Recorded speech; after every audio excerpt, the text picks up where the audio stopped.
Good morning mga katagay, tayo po'y magluluto ulit ngayon. At ang iluluto natin ay sinabawang talakitok na maraming gulay. So, tayo po ngayon ay magugulay naman kasi puro na tayo karne.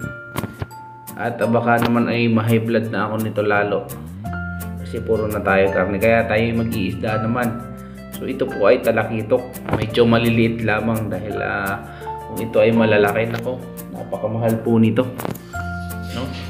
So tayo po ay magluluto ngayon yan dahil mukhang masarap. So nagpakulo na nga pala tayo dito ng tubig mga katagay at nilagay na rin natin yung ating kamatis at sibuyas, pati yung ating tanlad.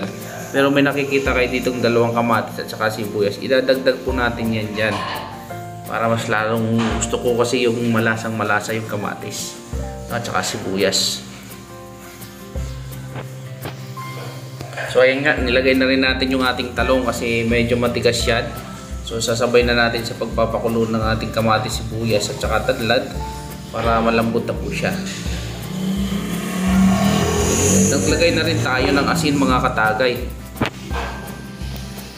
So ayan, may naiwan nga palang tulingan na buntot at saka ulo. So isasama na rin natin sa pagsasabaw yan, no?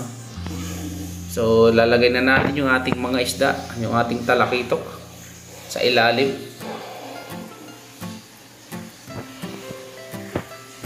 Kasama na rin yung tulingan dyan mga katagay. Ilalagay natin yung ulo at saka yung buntot. Actually mas gusto ko yung tulingan kaysa sa talakitok kasi malinamnam. So ilubog lang natin ng konti. Hindi natin yan pwedeng halu-haluin kasi matutulog yung ating isda. So papakuluan lang natin yan ng kaunti, yung naman yung sakto lang, hindi madudurog yung ating isda.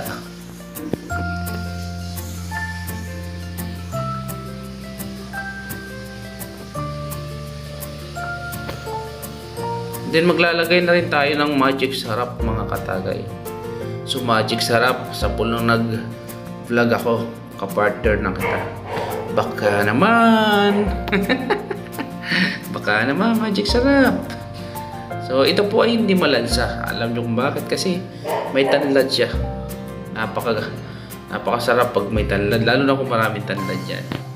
Kaya po nagkaganyan yung tanlad, nakatali po talaga yan. Kaya lang kumalas sa pagkakatali. So kapag gusto nang kumalas, wag na nating pigilan. Hayaan nyo siyang kumalas ng kusa. So ito yung ating mga gulay, alugbate. Ang alugbate ay napakasarap para sa sinabawan. At ilalagay na natin yung ating mga dahon ng alugbate. Medyo marami po yan akong binili. 3 bugkos, 3 tali. Kasi gusto ko namin ngayon maraming gulay. Medyo maawas nga siya sa kawali, pero kapag naluto na po yan, iimpis din yan.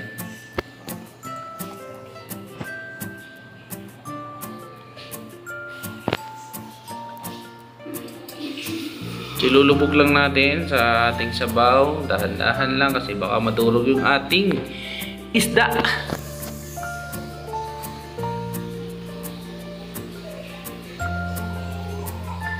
So shoutout dyan sa mga mahilig sa gulay at shoutout na sa mga ayaw na ayaw kumain ng gulay, no? Saka sa mga ganitong luto. So kami lang mga taga-probinsya kasi nakaka-appreciate ng mga ganitong luto. At isusunod na rin natin yung ating malunggay mga katagay.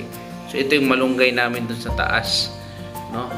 So kunting-kunti na lang yung dahon kasi marami na kaming kaagaw, yung mga ibon, kalapati.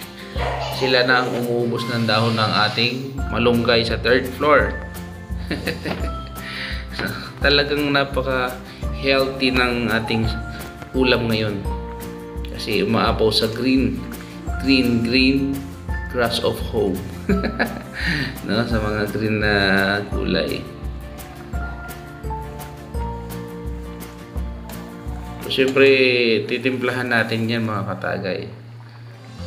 Wag naman gusto ko dito sa sabaw na to is yung, alam niyo yung lasa ng tanlad. Talagang Yun yung nagpapasarap sa sabaw.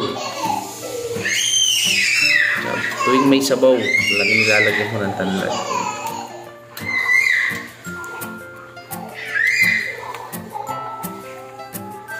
So mga konting kulo na lang yan.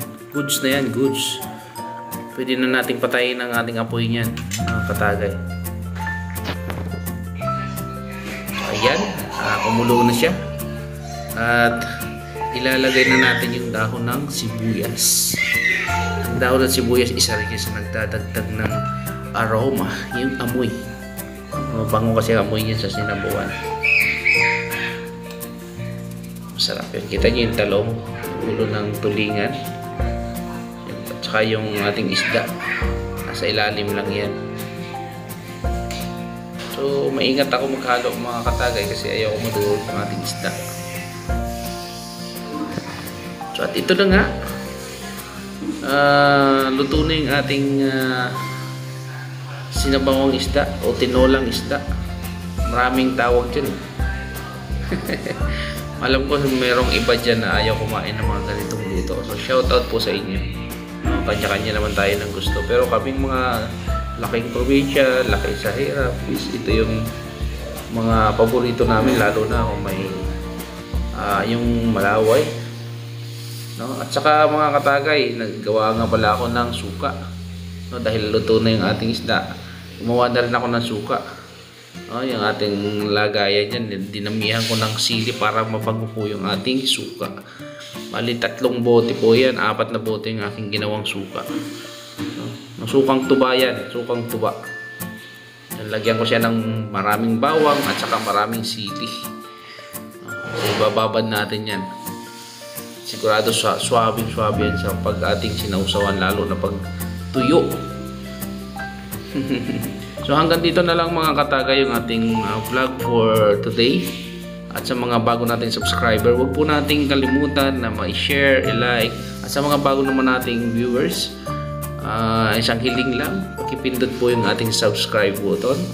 And then yung all, para lagi po kayong nanonotify once na may upload po tayong bagong video na ating gagawin. So maraming salamat po ulit sa mga sulit kong supporter na hindi bumibitaw at patuloy na nagsumusuporta sa ating mga video. So hanggang dito lang po. Bye bye!